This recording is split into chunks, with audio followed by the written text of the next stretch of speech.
у нас наибольший прирост населения в Якутии отмечен, да? Уважаемый Владимир Владимирович, в Якутии люди любят жить и любят жизнь. Поэтому с каждым годом нас становится больше. Это лучший показатель всей нашей жизни.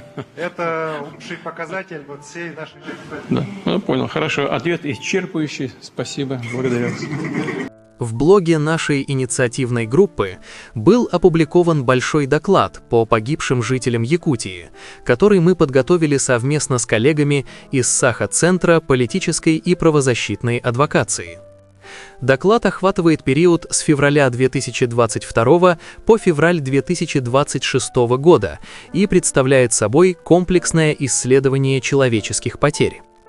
Всего нам удалось установить более 2727 погибших мужчин трудоспособного возраста. Для такой малонаселенной республики это огромная трагедия. Самое главное достояние республики – это ее люди.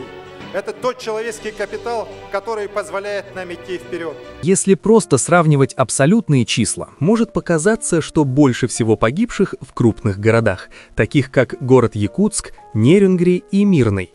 Но это не совсем корректно. Поэтому мы пересчитали данные в относительные показатели. Сколько погибших приходится на 1000 мужчин трудоспособного возраста.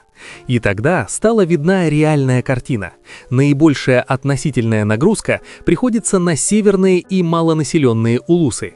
В некоторых районах погиб каждый 40-й мужчина трудоспособного возраста. Природные ископаемые, но самая ценность Якутии – это, конечно, люди. Люди творческие, креативные, талантливые и по-своему такие упертые до результата. Например, в Нижнеколымском улусе погиб каждый 36-й мужчина. Это означает, что вероятность погибнуть на войне для жителя этого района примерно в 46 раз выше, чем для жителя Москвы. В крупных населенных пунктах ситуация выглядит иначе. В Якутске абсолютное число погибших может быть выше, но в пересчете на население потери значительно ниже. Чем дальше район от экономических и административных центров, и чем меньше у него возможностей для развития, тем выше оказывается вовлеченность в войну. Такие территории в итоге несут наибольшие относительные потери. Бьемся главного, чтобы люди в нашей республике, от Якутска и промышленных центров до самого отдаленного наследия, жили богато и счастливо. Мы также проанализировали национальный состав погибших. Всего среди жителей и уроженцев республики удалось зафиксировать около 23 национальностей. Для анализа мы объединили их в более крупные группы по культурному и географическому принципу. Абсолютное большинство погибших – представители народа Саха. Это 1584 человека, или почти 60% от общего числа.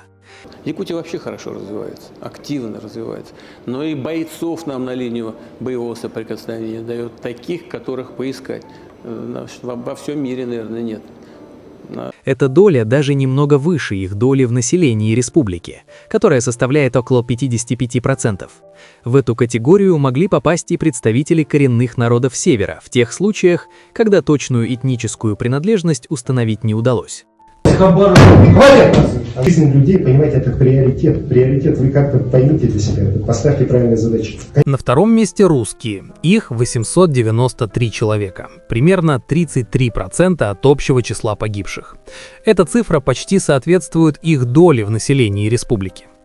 Особенно тревожная ситуация наблюдается среди коренных малочисленных народов Севера.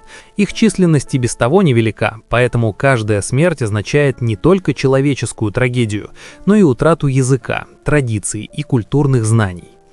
Огромная республика, 5 или 6 Франций по территории. Но и минеральные ресурсы колоссальные просто колоссальные. И люди очень интересные, очень талантливые люди там живут. После этого мы решили посмотреть на ситуацию шире и сравнить потери Якутии с другими регионами страны. Для начала мы сопоставили их со всеми субъектами Центрального федерального округа. Результаты оказались показательными. В большинстве центральных регионов коэффициент смертности на войне составляет от 1 до 4 погибших на 1000 мужчин трудоспособного возраста. В Якутии этот показатель составляет 8, то есть примерно в 2-3 раза выше. Если же сравнивать отдельные районы республики, особенно арктические, разрыв становится еще более заметным. Там коэффициент может достигать 27 погибших на 1000 мужчин. Это наглядно показывает, насколько непропорционально распределяются человеческие потери. Вместе мы пойдем вперед, Якутия пойдет вперед, жизнь в Якутии будет налаживаться, люди в ней будут жить богато и счастливо. Сравнение с Центральной Россией показывает важную вещь. Республика несет значительно более тяжелое демографическое бремя войны, чем большинство регионов страны. И последствия этих потерь будут ощущаться в регионе еще долгие годы. В этом видео мы показали лишь часть нашего исследования. Полная версия доклада со всеми таблицами, расчетами и источниками опубликована в открытом доступе, и вы можете ознакомиться с ним самостоятельно. Ссылка будет в описании под этим видео.